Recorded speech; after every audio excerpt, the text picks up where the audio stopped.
comment, but these claims are completely false and hurtful.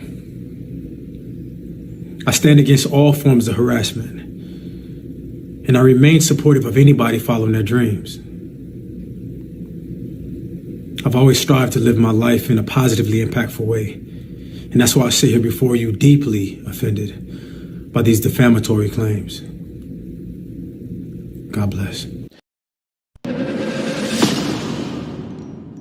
I don't consider myself to be a particularly ethical person, but I am fair.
Welcome, my friends, to the RP Experience. Peace and love to my brothers and sisters out there. Thank you for hitting the like button, subscribing, sharing, and turn on all notifications so you know when I have a whole new video up. Anyway, today's video, because I have been being hard on the women, and I definitely been talking about marriage. Now, I did do that thing, talk about myself as well, but today we're going to be talking about Jason Derulo and the controversy that he has with that allegation with that woman. Now, look, my ex-wife was in music, and from my experiences with them, and a lot of men do run that industry. And if it's not men, it might be bisexual women that run that industry. A lot of them are sleazeballs. And I'm pretty sure there are things that she did not tell me. But I'm going to start off saying my ex-wife's case. And this was early in our relationship. This is why, and thing is though, I still supported her going for her dreams. And at that time, I was trying to get into acting. But I realized eventually too late that I lived in the wrong city to do that because I was living in Philadelphia at the time. But anyway, back to her. She was doing performances, and I remember it was this guy that was going to be her manager. They wanted to name her Venom, and they wanted to market her as being single, like not in a relationship. Which, however, I was like, whatever, because most music people, unless if they're like huge, but especially when they are coming up, they always are portrayed to be single, both the men and the women, like they unattached to anyone. Of course, she would have to go to like um, parties. And I know that's like the music industry, the acting industry has that weird thing of partying with people and going out socializing is your way of somewhat having a half-ass business meeting. In a way, I always believe that is a way for some dude to try to smack those cheeks, or try to at least. So I'm pretty sure it's things that she did not tell me, because I probably was going to put the kibosh on it or something. But with what at that time, even though I knew certain things, I was still naive. So I kind of support her, but I also felt uncomfortable at the same time because of the people she had to be around in that industry. Anyway, let me start this video right now. If you are new here, give me a like because that helps other people see the video, and give me a subscribe after you have watched some more of the video. Thank you very much. All she wanted was to get jazzy on him when she signed a record deal with Jason Derulo. I'm not going to bend my morals in order to move forward with my career. Singer EMAZA GIBSON is stepping into the shade room just days after filing a lawsuit accusing Derulo of trying to pressure her into a sex ritual. I feel like I'm being retaliated against, intimidation. She says when she turned down his advances, she was dropped from her label. Devastated, my heart dropped. What she says is going on behind the scenes that no young female artist should ever have to go through. I'm Justin Carter. This is TSR Investigates.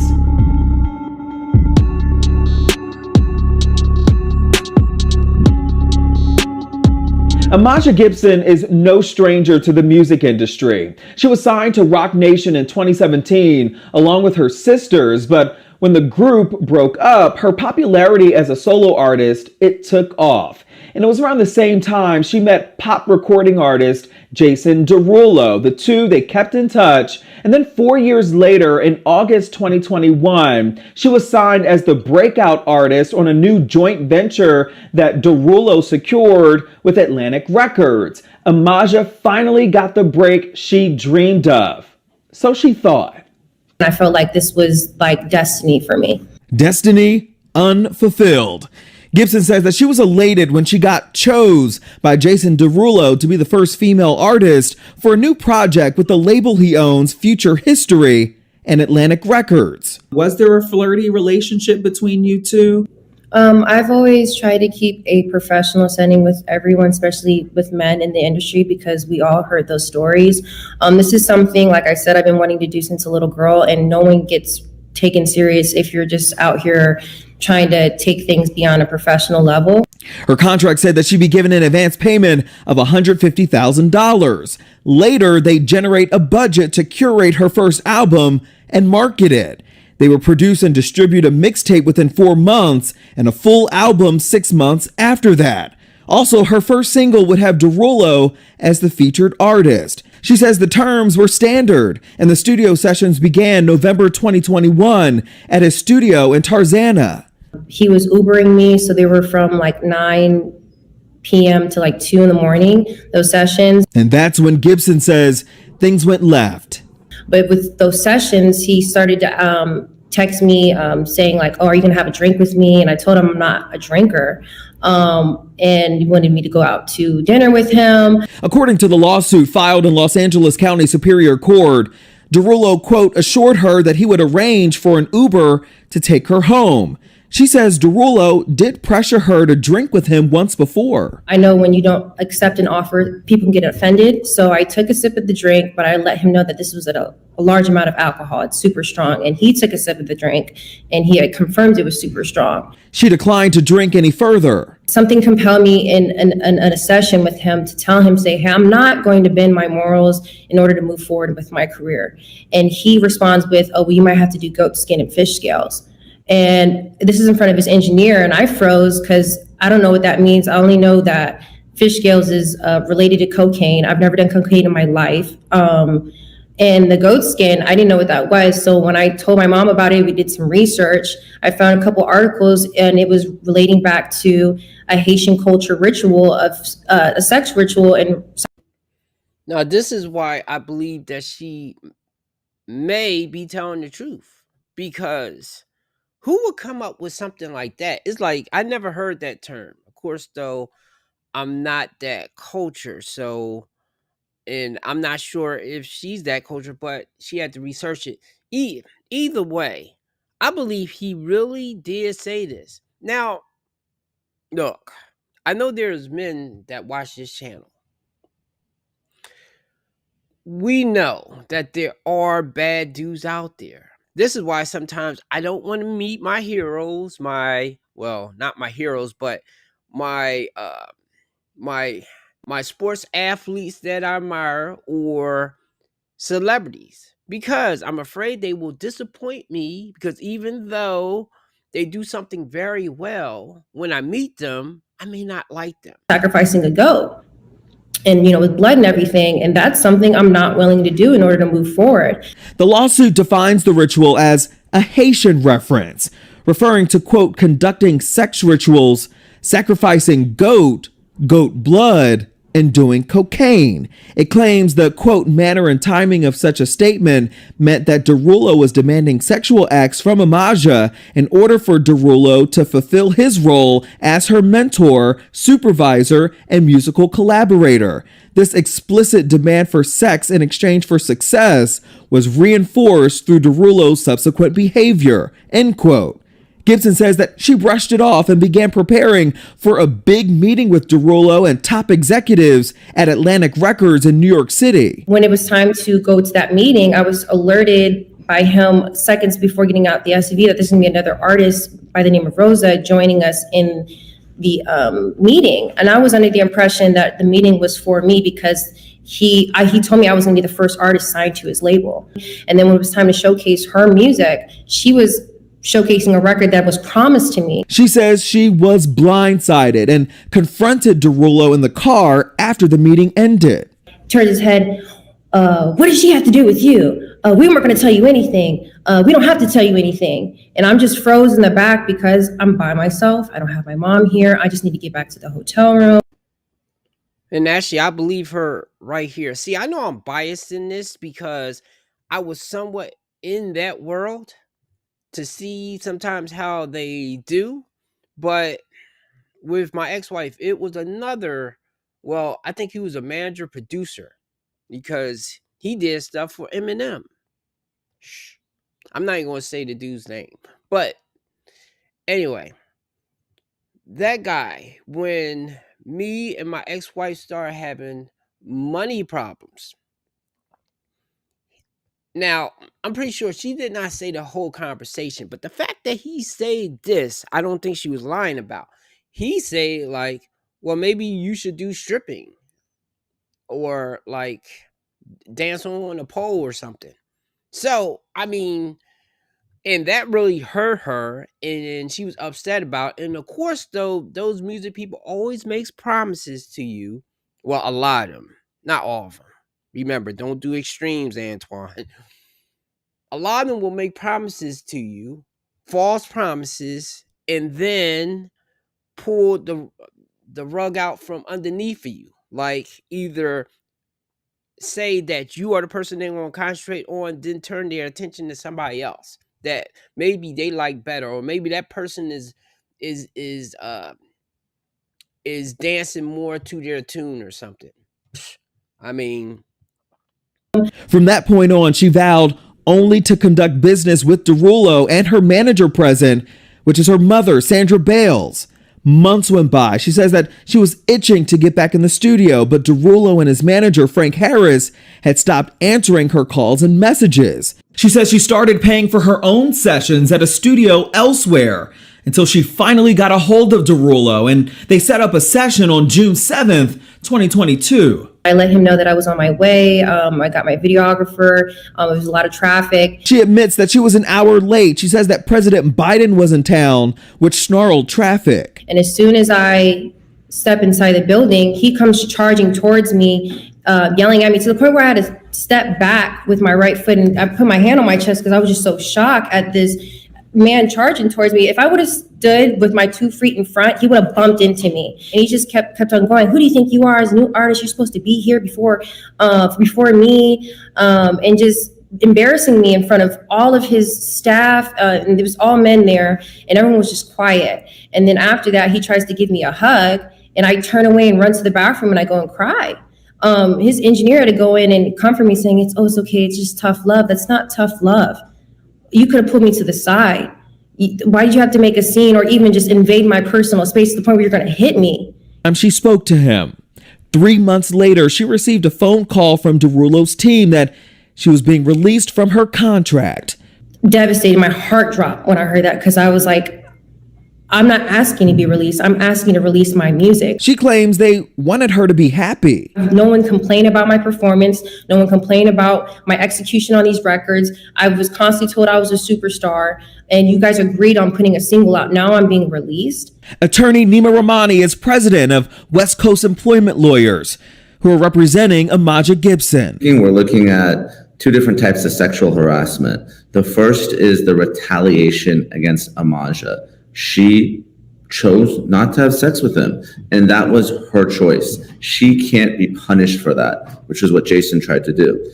The other type of sexual harassment is the preferential treatment given to others that were engaging in sexual activity with Derulo. So that creates a hostile work environment where you're not only punishing people that don't, but you're rewarding people that do engage in this type of conduct. And it's unlawful under California law. They're seeking damages for unpaid wages, loss of earnings, deferred earnings, attorney's fees, and emotional distress. What compelled you to come forward? This whole time I've just been trying to get help. And, you know, me sharing my story, I hope other women, like you said, feel strong enough to, you know, hold people accountable that did them wrong. Wow, she said a lot right there. And I think 80-90% of it is definitely true. Now, of course, the women always know that they leaving something out. The only hole that I see that she might have fibbed on was the thing of being late. I mean, you can't tell me, even though I'm not sure, but you can't tell me if she say like, "Hey, the president is coming through, so I can't move. I'm held up or something." Yeah, I'm not sure if she lost connection, he couldn't reach her or something, or either she could have left a lot earlier and she left last minute. Because I know plenty of people that are always late to things or always going to things the last minute. I used to be one of them. So I'm pretty sure that part of it probably she fibbed on to a degree. While I understand him being upset, I don't think she fibbed on him like running up on her. Okay. The one thing that's definitely her fault is because I'm pretty sure he didn't hit on her just one or two times. He continually hit on her. She stayed right there because she was still trying to accomplish her dream. So I guess when this happened a few other times, not just when she gets cut from the label, but when this happened before, she should have took it forward. So that part is on her. This is the thing that I believe a lot of women do when they are in the midst of those rich and powerful men, that they will deal with things. They might try to keep their morals to try to get the bag. And okay, one day I have to do this video of how when women have the upper, like too much leverage, she will totally crush a man. She will totally take full advantage of it. But when men have a lot of leverage, especially in certain industries, not in all things, but in certain industry, the music industry, the acting industry, because I hear this far too much with women, and not all of them can be lying. Some of them, yes, but not all of them can be lying, that when they are in those types of fields, that dudes will use that power and influence to basically get some ass.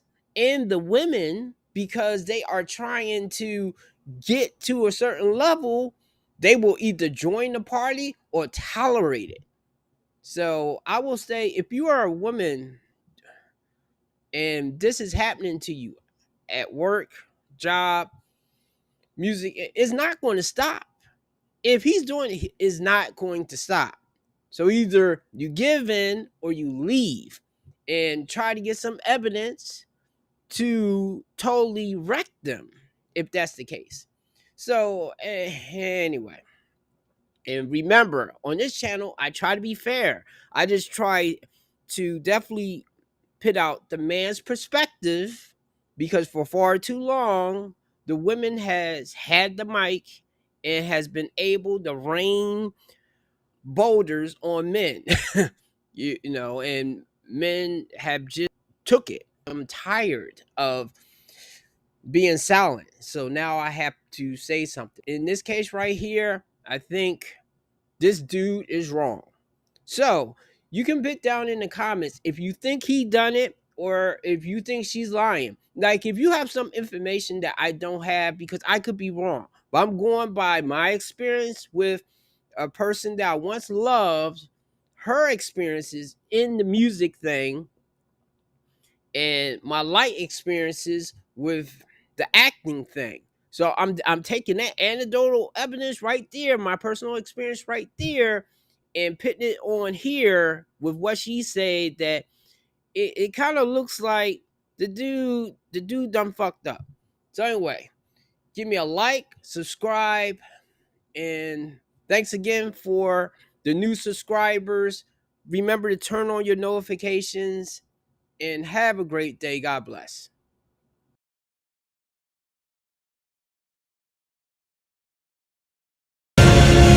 You break the rules. Look out! Become a hero. I do it, I become the enemy.